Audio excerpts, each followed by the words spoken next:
I am here with Billy O'Sullivan in lovely Crookhaven in West Cork.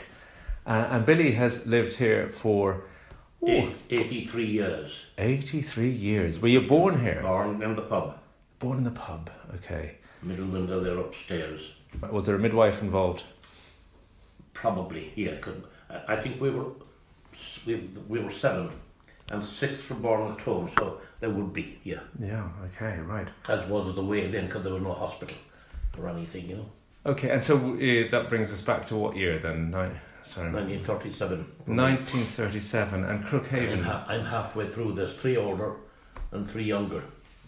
Okay. So my father came back from America in 29, I think, when the Depression hit there, you know. Okay, so let's go back a little bit. First of all, how far can you bring back the O'Sullivan family? Can you go back many generations? No, just my father before me. Okay. And where was he born from? in Collar near Skull, and my mother was born in Long Island, right across from him. Mm-hmm. And they went to school together. Well, no, they had a school in Long Island then, and he went off to America. I think he was 17 or something for 6 years, and then the Depression. And what was he doing in America? He was working for Standard Oil in Bayonne, New Jersey. He had a very good job with him because he told me he could do square root. No, what that got to do with oil, I don't know. Okay, well that says something for the Long Island school. He got a good job out of that, and did very well. And then the whole collapse came, and he couldn't get a job, and there was soup kitchens and fellas committing suicide and God knows what.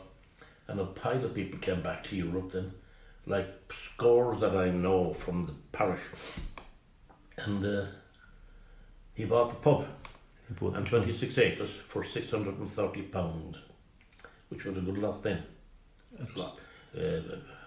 30, said 30, that's 70 and that's 90, over 90 years ago, so yeah. £600 was a lot of gathering, but then he had a lot of money. He built it up. And did you say that a lot of people had come back from America to here? Well, I knew about a dozen. 5 or 6 from the village and 5 or 6 more from the parish who all came back. Some of them were in the war and didn't come back, and a few that were in the war did come back, but they lived on in little farms and fishing and stuff like that, you know. Was there a passage of assistance from Crookhaven to anywhere in particular in the US where not really? Not really. You all left from Cove. And then to New York, I suppose, and then spread out, you know. Took your chances. And I suppose you went where there were fellow Irish people before you, I guess. Yeah. Like every nation did that. You know, like you had the Italians and the Poles and I suppose the French too. But yeah. The Irish went to the Irish and they kind of looked after each other and did well enough, I suppose.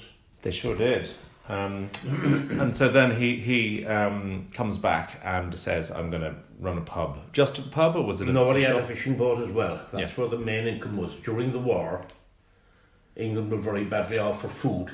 And in those days, there was a tram coming to Baltimore and connecting with the ferry in Cork, straight across to England. And they'd come in the morning with mackerel mostly and put it on the train and it would be in England the next day, you know. And it kept them going because they were very short of food there.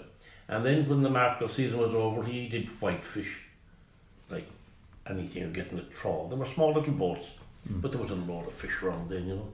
Unlike now when it's fished out.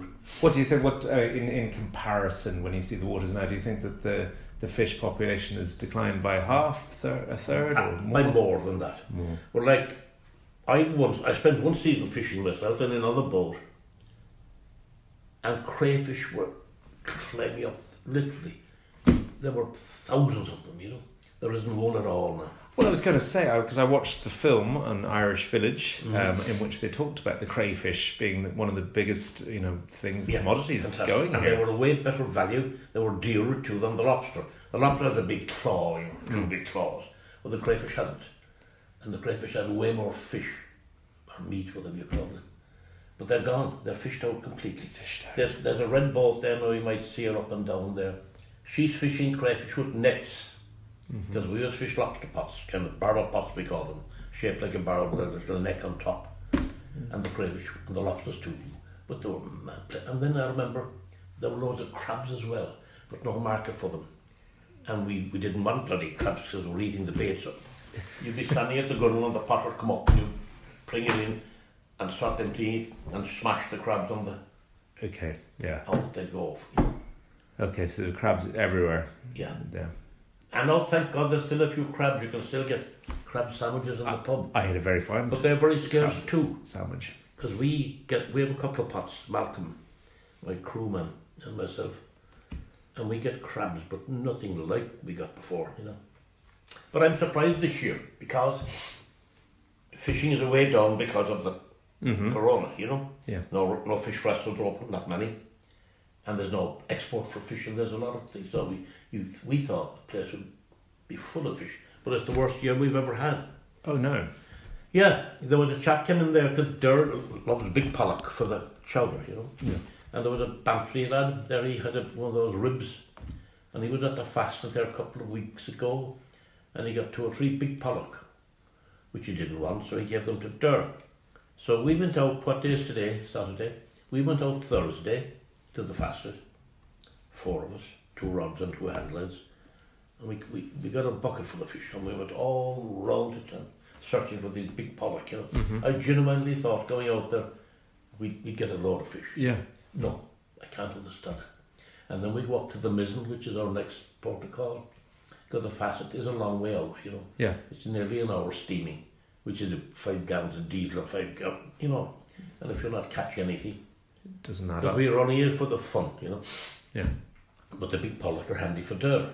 And then Malcolm loves the crabs, and we give the lobsters away, you know. Mm-hmm. So it's great fun. It's magical fun. Then we have a picnic. Okay. We have a little, down the Spanish Cove, we have a little mooring for ourselves. And the story is you come on board with a life jacket, a bottle of wine, and a sense of humour, and we look after the rest. And you might make the sandwiches today, and I'll make them next day, and Malcolm will make them, you know. And it's fantastic. And we tie up to this mooring, and we right the wrongs of the world, I tell you. Yeah. And how often would you go out? Twice a week.